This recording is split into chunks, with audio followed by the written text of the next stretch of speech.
Kumquat is a small citrus that is often grown as a decorative tree, but its fruit is edible, with bittersweet peel and tart pulp. It can be eaten raw or made into preserves. We have only one tree on the property, but it produces enough to provide us with delicious jam that lasts us all year round. Every winter, I make it in December or January, and this is my recipe how I do it. Our kumquat fruits have lots of seeds that are coarse and bitter.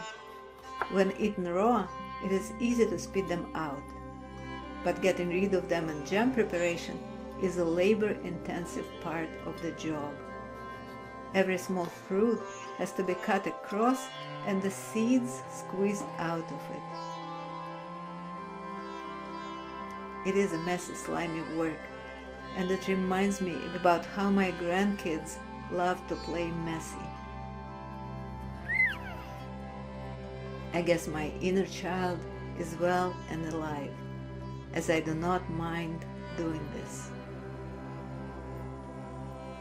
The reason why this is a slimy job is mainly because kumquat seeds are high in pectin, a perfect gelling agent for the jam. To extract the pectin, cover the collected seeds with water.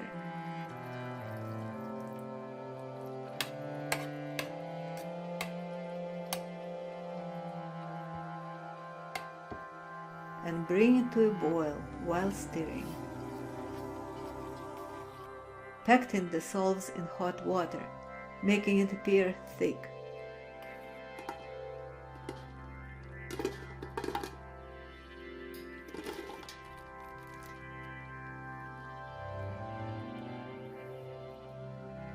Pour off the hot solution onto the cleaned fruit.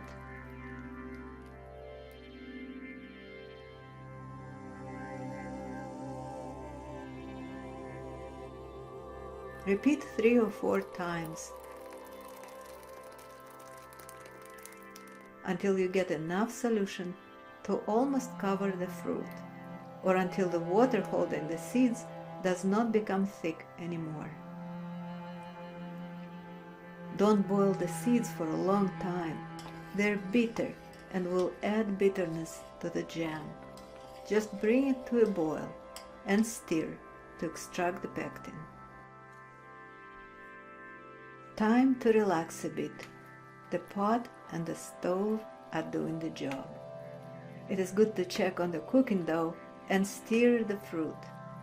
The whole thing is thick and could stick to the bottom of the pot and burn if left unattended. Cook till the fruit gets soft. Time to pull my old blender.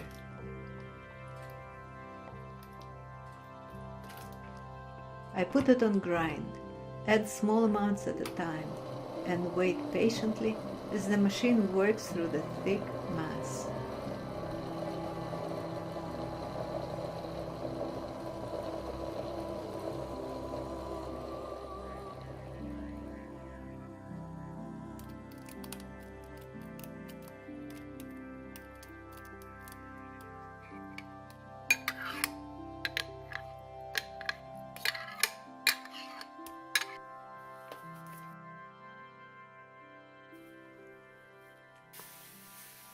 The amount of sugar in your jam is a matter of preference. The fruit might be more sweet or more tart, and everybody's taste is different. I like my jam less sweet and use about ½ cup of sugar for every 2 cups of sliced kumquats. You can start with that amount, then pull out a small amount of jam onto a plate, cool it down, and taste. Add more sugar if you feel like you need it. Cook to 220 degrees Fahrenheit. That's when pectin congeals. The jam changes color then to a darker orange. I sterilize my jars at the same time as I'm cooking the jam. So when it is ready, the jars are nice and hot, and ready to be filled and sealed. Now we have our jam supply for the year ahead and a nice option to gift family and friends with this homemade treat. I hope this video was helpful and encouraging for you to make your own kumquat jam. Browse my channel for more cooking and gardening tips and subscribe so you can come back later to look up again any handy information you found here.